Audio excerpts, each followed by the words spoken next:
Bismillahirrahmanirrahim. Assalamu alaikum dear students. I am Professor Mudassir Jameel. Today we are going to discuss the topic about the nitrogenous fertilizer. Nitrogenous fertiliser को start करने से पहले हमें कुछ ये point तो clear होना चाहिए कि फर्टिलाइज़र्स होते क्या हैं।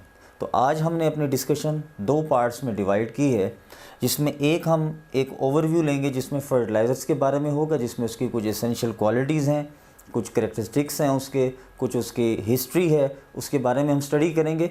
और सेकंड पार्ट होगा जिसमें प्योरली हमने नाइट्रोजीनियस फर्टिलाइज़र को डिस्कस करना है, जिसमें सबसे पहले हमने इम्पोर्टेंस ऑफ नाइट्रोजन डिस्कस करनी है और उसके बाद वन बाय वन हम जो फर्टिलाइज़र्स हैं उनको डिस्कस करते जाएंगे। So let's start our topic. हम यहाँ से शुरू करते हैं जी। नाइट्रोजनस फर्टिलाइज़र में सबसे पहले तो फर्टिलाइज़र्स की डेफिनेशन क्या है, फर्टिलाइज़र्स होते क्या हैं। आपको एक डायग्राम में नज़र आ रहा होगा जो एक प्रील्स बने हुए हैं फर्टिलाइज़र के, छोटे छोटे से पैलेट्स बने हुए हैं फर्टिलाइज़र्स के। ये फर्टिलाइज़र क्यों यूज़ कर रहे हैं? फर्टिलाइज़र हम उस लिए यूज़ करते हैं ताकि जो सॉइल में जो डेफिशिएंसी है जिन एलिमेंट्स की, उस डेफिशिएंसी को मीट किया जाए।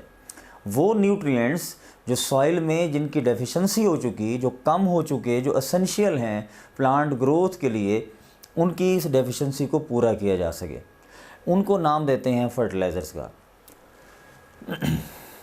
अब इन फर्टिलाइज़र्स को एक्सप्लेन करने के लिए हम यहाँ पे जो बात शुरू करते हैं वो अपनी इस डेफिनेशन से कि substances added to the soil to make up the deficiency of the essential nutrients required for proper growth of the plant. यानी